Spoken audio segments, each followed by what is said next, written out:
हम आप लोगों को एक ब्याह गीत सुनाने जा रहे हैं। अच्छा लगे तो कमेंट में बताना कैसा लगा, और हमारे चैनल को लाइक सब्सक्राइब करना ना भूलें। ज़्यादा से ज़्यादा शेयर करें और थोड़ा टाइम निकाल कर हमारे गाने को सुनें और अपना प्यार दुलार आशीर्वाद हम पर बनाए रखें।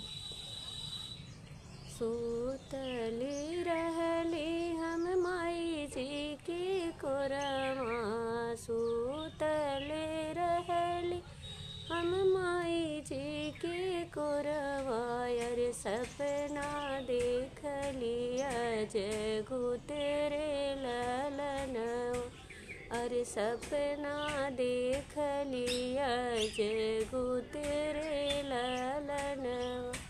की करे दुआरे माता भजन एक बाजई, के करे दुआरे माता बाजन एक बाजई, अरे के कर होला बिया हरे ललनवा, अरे के कर होला बिया हरे ललनवा। तोहरे दुआरे बेटी बाजन बाजई, तोहरे दुआरे बेटी बाजन बाजई, अरे तोहरा जे होला बिया हरे ललनवा, अरे तोहरा जे होला बिया हरे ललनवा।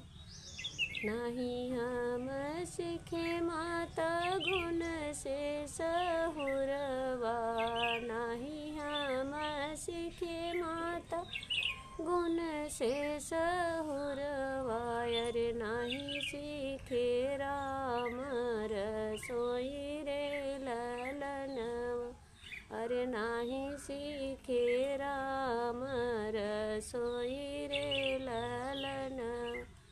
सासु ननद मोर भैया घरी आई हई, सासु ननद मोर भैया घरी आई हई, अरे मोरे बूते सहलो न जाई रे ललनवा, अरे मोरे बूते सहलो न जाई रे ललनवा।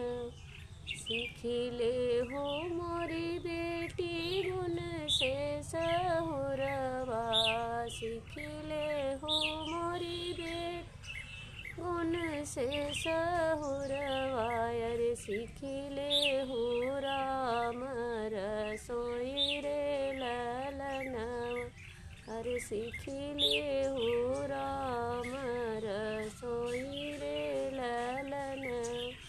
सासु ननद तोर भैया घरी आई हई, सासु ननद तो भैया घरी आई हई, अरे सहिले हुआ चरा पसारी रे ललनवा, अरे सहिले हुआ चरा पसारी रे ललनवा।